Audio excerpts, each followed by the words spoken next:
आप सभी लोगों को राधे राधे। जय श्री राम, जय सच्चिदानंद और साहब बंदगी। मैं दिनेश मिश्रा कबीर साहब की एक बाणी पे आज व्याख्या कर रहा हूँ, क्योंकि कबीर साहब ने लिखा है कि माला तो कर में फिरे, जीभ फिरे मुख माही, मनवा तो चौदिस फिरे, ये तो सुमिरन नाही।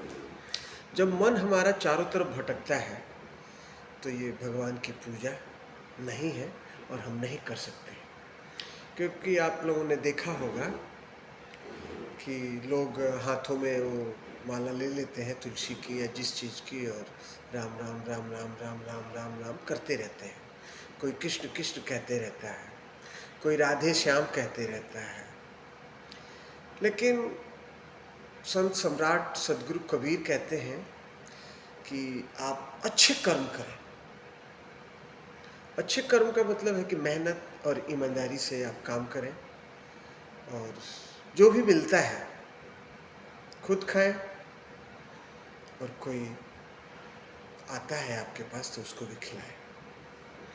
क्योंकि आप लोगों को पता ही होगा कि संत सम्राट सदगुरु कबीर पूरा जीवन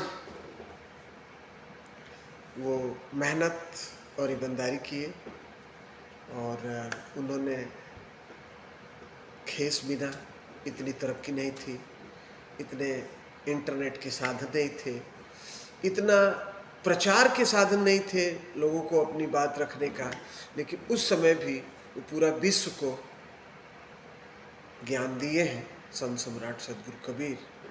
क्योंकि मैं अमेरिका की एक लेडीज़ है लिंडा, और हमारे शायद छत्तीसगढ़ या कहाँ के हैं प्रहलाद सिंह टिपाणिया, वो टीचर थे, टीचर से रिटायर हो गए हैं। और उनका मैं जब भजन सुनता हूँ तो मेरा मन जो है बहुत खुश होता है, मंत्र मुग्ध हो जाता है। क्योंकि प्रहलाद सिंह टिपाणिया का एक भजन है कि मोको कहाँ ढूंढे रे बंदे, मैं तो तेरे पास में। वो सीधा यही कहते हैं कि ना मैं मंदिर में हूँ, ना मैं मस्जिद में हूँ, ना मैं गुरुद्वारे में हूँ, ना चर्च में हूँ, मैं तो हर श्वासों की श्वास में वो परमात्मा, वो अल्लाह, वो गॉड, वो खुदा वो बैठा हुआ है। कबीर साहब का एक और प्रवचन था कि इस घट भीतर बाग बगीचे और इसी में सृजन हारा। इस घट के अंदर बाग बगीचा है और इसी में वो परमपिता परमात्मा का निवास स्थान है। और अगर आप ढूंढ सकते हैं तो ढूंढिए, नहीं तो सारी दुनिया ढूंढ ही रही है। क्योंकि देखिए, तीर्थ स्थानों में नहाने से, जैसे हमारे पंडित लोग कहते हैं, गंगा जी में जो एक बार डुबकी लगा लिया उसके सारे पाप धुल गए, लेकिन ये ठीक नहीं है, मेरा मानना है। क्योंकि गंगा जी में नहाने से गंगा जी तो सिर्फ तन को धोती है, और पाप करने वाला हमारा मन है। मन को तो गंगा जी कभी साफ ही नहीं कर सकती हैं। कबीर साहब यही कहते हैं, आप अपने मन को निर्मल कीजिए, मन को साफ रखिए, आपको किसी गंगा में नहाने की ज़रूरत नहीं है। क्योंकि आप लोगों ने देखा होगा कि लोग लाश को भी गंगा में डाल देते हैं। उस लाश को खाने वाली कौन है? मछली। और उस मछली को खाने वाले कौन है? हम। यही है रिसाइकिल। और अगर मुक्ति गंगा में नहाने से हो जाए तो उस गंगा के अंदर कितने जीव रहते हैं वो सारे मुक्त हो जाते हैं। लेकिन कर्म का सिद्धांत है कि जैसा आप कर्म करेंगे उसका फल आपको मिलेगा, ये सत्य है, इसको कोई काट नहीं सकता।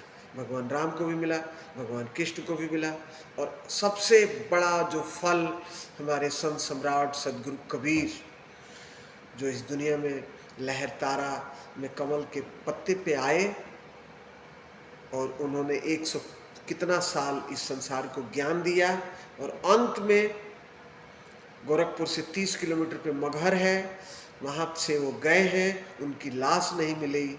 और लिखने वाले ने तो यही लिखा है कि सिर्फ फूल मिले, और वहीं पे मंदिर भी है और वहीं पे मस्जिद भी है।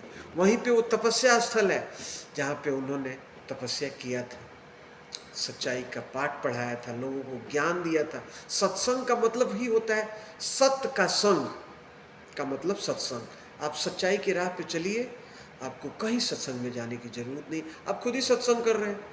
मेरी जो दिली इच्छा है, मरने से पहले मैं मालिक बन के बनूँ, मैं नौकर बन के मरना नहीं चाहता। इसलिए मैं अपना उद्योग करूँगा और जो भी होगा परमात्मा मेरी मदद करेंगे और मेरा जो सपना है वो पूरा होगा और बाकी जाना तो है ही है मेरे को। सभी लोगों को राधे राधे, जय श्री राम, साहा बंदगी और जय सच्चिदानंद।